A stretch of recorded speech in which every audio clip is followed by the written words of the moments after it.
আওয়ামী লীগের বিচার, নিবন্ধন বাতিল ও রাজনৈতিক কার্যক্রম নিষিদ্ধের দাবিতে সবাইকে রাজপথে নামার আহ্বান জানিয়েছেন জাতীয় নাগরিক পার্টির আহ্বায়ক নাহিদ ইসলাম।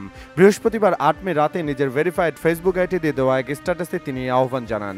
স্ট্যাটাসে নাহিদ ইসলাম বলেন, আমরা দেখতে পাচ্ছি ফ্যাসিস্ট ও খুনি আওয়ামী লীগের বিচার নিয়ে টালবাহানা চলছে। দলটির নিবন্ধন বাতিল বা নিষিদ্ধ করার ব্যাপারে কোনো স্পষ্ট সিদ্ধান্ত নেওয়া হচ্ছে না, বরং আসামিদের জামিন দেওয়া হচ্ছে। অবৈধ ফ্যাসিস্ট সরকারের রাষ্ট্রপতিকে চোখের সামনে পালিয়ে যেতে দেওয়া হয়েছে। এতে সরকারের প্রতি আমাদের অনাস্থা তৈরি হয়েছে।